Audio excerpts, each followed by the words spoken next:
In March 2020, It's Not You, It's Not Me, a short film was released on YouTube.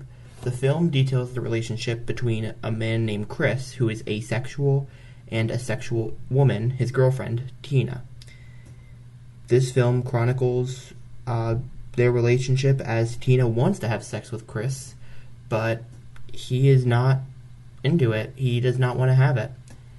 And I'm reviewing this film now because it is Ace Week, a week to give visibility to asexual people. And as a demisexual, I wanted to give my thoughts on this film as it's something that I believe I can speak on, being part of the ace community. And while I've never been in a relationship, admittedly, and while I have obviously never had sex, this is something that I think helped me out a lot in validating my identity and can help out a lot of other people. The film starts with Tina and Chris in bed.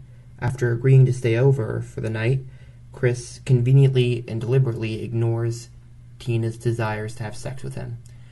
After several moments of him obfuscating these advances, Tina just bluntly asks him, "Why won't you have sex with me?" We'll have sex next time. When's next time? Are you not attracted to me? What? No. Hey, no. It's this moment that not only encapsulates how Chris is feeling, but also how Tina is feeling, because there is a stigma that amongst sexual people who are dating asexuals that maybe they're not attracted to them because they never want to have sex with them, and for some, that is how they know that they're in love with them. And Tina's uncertainty as to whether or not Chris likes her, based on his refusal to have sex with her, is very real. And it really is what encapsulates the title. It's not me, it's not you. I know I said that backwards, but just deal with it. Because it's no person's fault. It's not Tina's fault for wanting to have sex, and it's not Chris's fault that he doesn't want to have sex. Sex? It's kind of a waste of time.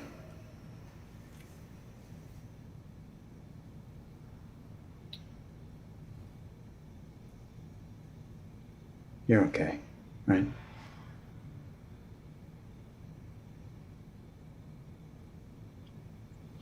Does Tintin need ice cream? I feel like scenes like this are very important because it really shows that just because somebody's asexual doesn't mean that they can't experience a romantic attraction to people. And I think this is something that our society, including me, like I'm not absolved from this, have kind of conflated, that being romantic attraction and sexual attraction. Even though I'm demisexual, I could easily develop romantic feelings for somebody. Now, my spectrum of attraction is limited exclusively to women. That is why I identify as a hetero-romantic demisexual. But as scenes such as this show, it is not impossible to show that you still do care for somebody enough that you would potentially want to be with them for the rest of your life, even though sex is not a primary concern for you, or hell, maybe not even a concern at all. And this is something that we will get more into later on. Have you ever thought that maybe you might be asexual?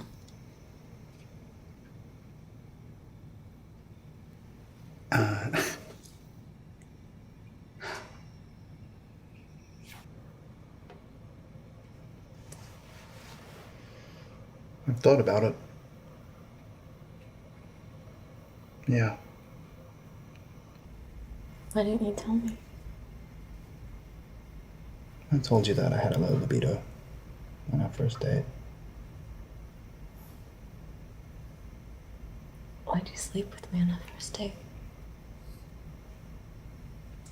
I was hoping that would be different with you. This clip right here, which I cut out because it went on for a pretty long time, well, I cut out parts of it, is followed by Tina asking Chris if he really wants to be with her in the long run. And again, like, this just goes to show her uncertainty with an allosexual, as an allosexual being with an asexual, because she's wondering if, not necessarily that she doesn't like him and that he doesn't like her, but are they really meant to be together if they disagree on this? But eventually, Chris decides, you know what, for her sake, I'm gonna do it for her. And I'm gonna cut the scene out for obvious reasons, but I will give you this small shot right here of Chris's facial expressions as he's going through with it. It really is up to your own interpretation as to whether or not he enjoyed having sex with her. And this is something that is later on explained as in a clip that I'm about to show you right now. I'm Justine. I'm asexual and romantic, and I talked a lot to Jamie about it as it went on. I'm one of the organizers of the local asexual community, Ascent Arrow community. I am a volunteer for AVEN, the Asexual Visibility and Education Network, and I chair the board of directors for Asexual Outreach.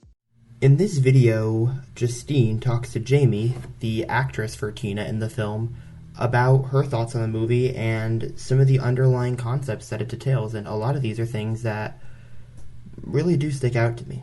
The attraction leads me to want to do things like cuddle or hold hands or go on really corny dates.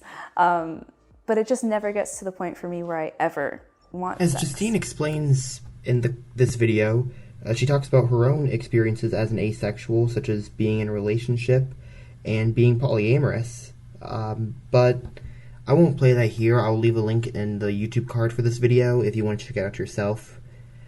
But she also makes points about where Chris could potentially fall on the asexual spectrum, which his asexuality might get thrown into question when you see him have sex with Tina in the final scene. And again, it's up to your interpretation as to whether or not he enjoys it. It's not a clear-cut answer. Oof, I think I over-identify with Chris, and I'm just going to say that he's me. But if I'm going to be a little bit more objective about it, it sounds like he would easily fit under the asexual umbrella. There's a space there where some people only develop sexual attraction to other people once they've formed a strong emotional bond, and that's demisexual. There's also just gray sexual, is a way of people identifying where they don't feel sexual enough to fit into mainstream dialogue, but they're not completely lacking in sexual attraction.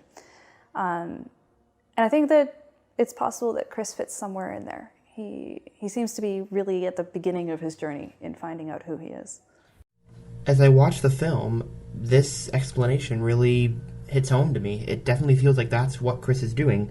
He's still trying to figure out who he is sexually. And, I think that's something that I'm still trying to do even. While I know for sure I'm attracted, to anybody else, to women, I'm still wondering, do I actually want a relationship with somebody? And I'm aware this leans more on the romantic side than the sexual side, but given how our society kind of conflates the two, I think it's definitely something that I'm still think about.